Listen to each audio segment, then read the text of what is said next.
Legalisation का processing time कितना हो रहा है आजकल, और डॉक्यूमेंट्स हमें लीगलाइज होकर कौन कौन से रिटर्न मिलते हैं। जब आपको डॉक्यूमेंट की वापसी की कॉल आती है कलेक्शन की, तो कौन कौन से डॉक्यूमेंट जो है वो आपको वापस मिलता है। अस्सलाम वालेकुम। आज की वीडियो में हम बात करेंगे डॉक्यूमेंट्स के बारे में, लीगलाइजेशन के डॉक्यूमेंट, आजकल लीगलाइजेशन का प्रोसेसिंग टाइम क्या चल रहा है, साथ में इंक्वायरी हो रही है, कितने दिनों बाद हो रही है, और डॉक्यूमेंट्स रिटर्न कौन से मिलते हैं। सबसे पहले ये देखें, हम देख लेते हैं कौन कौन से डॉक्यूमेंट हमारे मेन जो हम सबमिट कराते हैं होते हैं। चाइल्ड रजिस्ट्रेशन सर्टिफिकेट, ठीक है, अगर कोई बच्चा है तो उसका चाइल्ड रजिस्ट्रेशन सर्टिफिकेट चाहिए होता है, ठीक है। वो पहले नहीं मांगते थे, अब कुछ लोगों से मांग लेते हैं, कुछ लोगों से नहीं, तो ये इतना इम्पोर्टेंट नहीं है। पहले जो है वो नहीं पूछते थे इस बारे में, अभी कुछ केसेस में पूछा है, लेकिन मैं आपको ये नहीं कह रही कि आपने ये लाजमी बनवाना है। बाकी बर्थ रजिस्ट्रेशन सर्टिफिकेट वो तो होता ही है, उसके ऊपर name, surname, date of birth और place of birth, father name, mother name mention होना चाहिए, चाहे बच्चे का है, चाहे जो है वो फैमिली मेंबर में से आपकी मदर का है, वाइफ का भी चाहिए होता है, वो भी जो है ना वो होना चाहिए। फिर आ गया फैमिली रजिस्ट्रेशन सर्टिफिकेट, उसमें भी आपका सरनेम, नेम, CNIC नंबर और एप्लीकेंट मदर और फादर का नेम सारे जो है कंप्लीट होने चाहिए। अब FRC में मदर और फादर का नेम और बर्थ सर्टिफिकेट में होना चाहिए मेंशन। ये जो अक्सर ऐसा होता है फादर का CNIC या मदर का CNIC मेंशन नहीं होता, वो मेंशन करवाएं। और इन केस उनकी डेथ हुई है तो फिर डेथ सर्टिफिकेट साथ अटैच होता है, और उस डेथ सर्टिफिकेट को भी आपने अटेस्ट करवाना होता है। फिर आगे आ जाता है निकाहनामा, first and last name both spouses, दोनों का जो भी मियाँ बीवी हैं उनके नाम, date of birth, marital status, both spouse उनका स्टेटस, date of marriage, date of registration of marriage, मतलब ये सारी चीज़ें निकाहनामा के ऊपर बिल्कुल क्लियर होनी चाहिए, ठीक है। फिर उन्होंने पूछा marriage registration certificate, name surname of both spouses, दोनों का नेम और सरनेम दोनों का होना चाहिए, CNIC number, passport of both spouses, मतलब अगर तो आपने CNIC नंबर मेंशन किया वो भी ठीक है, अगर आपने पासपोर्ट नंबर मेंशन किया वो भी ठीक है। मैरिटल स्टेटस, मैरिज जो स्टेटस है वो, और डेट ऑफ मैरिज भी उनके ऊपर होनी चाहिए, मैरिज रजिस्ट्रेशन कब हुई है। अब पुलिस कैरेक्टर सर्टिफिकेट हमारे पंजाब में नहीं मांगते, कराची में मांगते हैं। डिवोर्स सर्टिफिकेट, अगर आपकी पहले डिवोर्स हुई है, चाहे लड़की की हुई है लड़के की हुई है, तो वो डिवोर्स सर्टिफिकेट भी जिनके केसेस में होता है उन्होंने करवाना होता है। फिर ये एफिडेविट वगैरह ये यहाँ पर नहीं चलता, इसका नहीं चाहिए होता, ये और केसेस होते हैं। डेथ रजिस्ट्रेशन सर्टिफिकेट है, ठीक है, वो उसके ऊपर भी उन्होंने कहा सारी चीज़ें मेंशन होनी चाहिए।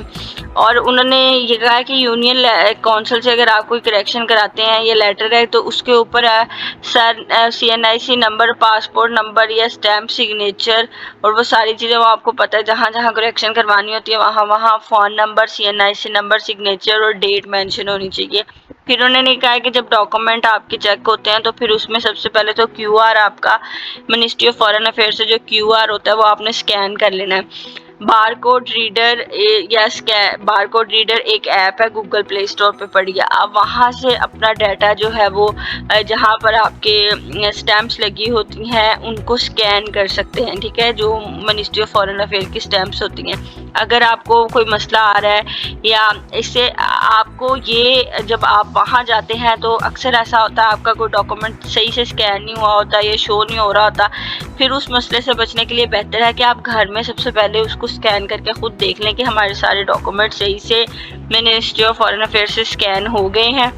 फिर उन्होंने कहा कि वेरिफिकेशन ऑफ सिग्नेचर वगैरह वेरीफाई जो हम यूनियन काउंसिल से करवाते हैं या अगर हमारा कोई और डॉक्यूमेंट है उसके ऊपर करवाते हैं वो भी वेरीफाई होता है। Verification of personal details, name, surname, CNIC number, date of birth, इन सब की जो है वो वेरिफिकेशन होती है कि जो पासपोर्ट है बाकी सारे डॉक्यूमेंट है सब पे एक जैसी है। फिर वेरिफिकेशन ऑफ ट्रांसलेशन आ जाती है। जाहिर बात है अगर आपका जो है वो पहले डॉक्यूमेंट ठीक होंगे तो फिर आपकी ट्रांसलेशन भी ठीक होगी, लेकिन ये है कि ट्रांसलेशन में भी कभी कभी मिस्टेक्स आ जाती हैं, वो भी आपने चेक करनी होती हैं। अब यहाँ पर आ जाता है कि आपके वापस कौन से मिलते हैं डॉक्यूमेंट। आपका जो फैमिली रजिस्ट्रेशन सर्टिफिकेट है FRC, एक तो आपको ये वापस मिलता है, एक आपको BRC वापस मिलता है, ठीक है, तीसरा आपको निकाहनामा वापस मिलता है, और चौथा आपको मैरिज रजिस्ट्रेशन सर्टिफिकेट वापस मिलता है। ये चार आपके मेन डॉक्यूमेंट होते हैं जो आपको लीगलाइज्ड होके वापस मिलते हैं। बाकी आपने सजोर, खाता, डेथ सर्टिफिकेट या इस तरह की जो बाकी चीज़ें ज़्यादातर जमा करवाई हुई होती हैं वो आपको नहीं मिलती। हो सकता है डेथ सर्टिफिकेट कभी कभी वापस कर देते हैं, लेकिन ये 4 ही मेन डॉक्यूमेंट वापस करते हैं जो आपने कॉपीज़ करवाई होती हैं CNIC वगैरह की, या पासपोर्ट की कॉपी होती है कई लोगों से, और भी चीज़ें होती हैं, तो वो चीज़ें वापस नहीं होती। मेन यही 4 डॉक्यूमेंट आपको चाहिए होते हैं, चाहे आप EU नेशनल हैं, चाहे आप सजोर वाले हैं, ये 4 डॉक्यूमेंट आपके लीगलाइज होकर रिटर्न होते हैं। और आजकल जब आप लीगलाइजेशन की अपॉइंटमेंट अटेंड करने जाते हैं तो वो आपको वीज़ा अपॉइंटमेंट के लिए इंटरटेन कर रहे हैं, और जिनको नहीं कर रहे हैं उनको कह रहे हैं कि आपको 2-3 हफ्तों में हम खुद कॉल कर लेंगे। और जिनके एक्सपायर हो रहे हैं वो उनसे रिक्वेस्ट किया करें कि हमें दें, ताकि हमारे इतने दिनों बाद एक्सपायर हो रहे हैं, वैसे उनके पास भी डाटा होता है लेकिन आप ये बात करके हैं। और जहाँ तक प्रोसेसिंग टाइम है वो 2 वीक्स भी चल रहा है, 3 वीक्स भी चल रहा है। इस वक्त इंक्वायरी वालों को जो है कुछ ऐसे लोग हैं जिनकी इंक्वायरीज़ को 10-10 दिन गुजरे थे और उनको पासपोर्ट कलेक्शन की कॉल्स आ भी चुकी हैं, और कुछ ऐसे हैं जो अप्रैल के मंथ वाले पड़े हैं, अभी फेब के मंथ वाले लीगलाइजेशन वाले अभी तक पड़े हैं। इसी तरीके से नवंबर दिसंबर की जिनके पासपोर्ट कलेक्ट हुए हैं वो भी अभी कलेक्शन वाले बैठे हैं। तो इनका कोई एक सीक्वेंस नहीं है। बहरहाल ज़्यादातर यही देखा गया है जिनके अब हो रहे हैं वो जल्दी मिल रहे हैं, फिर भी लीगलाइज होकर डॉक्यूमेंट 1 माह आपका ले रहे हैं, 1 से 1.5 माह। अब 1 से 1.5 माह में बहुत सारे लोग ऐसे हैं जिनकी इंक्वायरी लीगलाइजेशन के वक्त फ़ीस ले ली है लेकिन इंक्वायरी नहीं हुई, तो उनको लीगलाइज डॉक्यूमेंट वापस कर देते हैं। इंक्वायरी का कह देते हैं हो जाएगी, बाद में हो जाएगी, या जिस तरीके से भी उसका सिनेरियो। तो इस बात को लेकर आपने परेशान नहीं होना।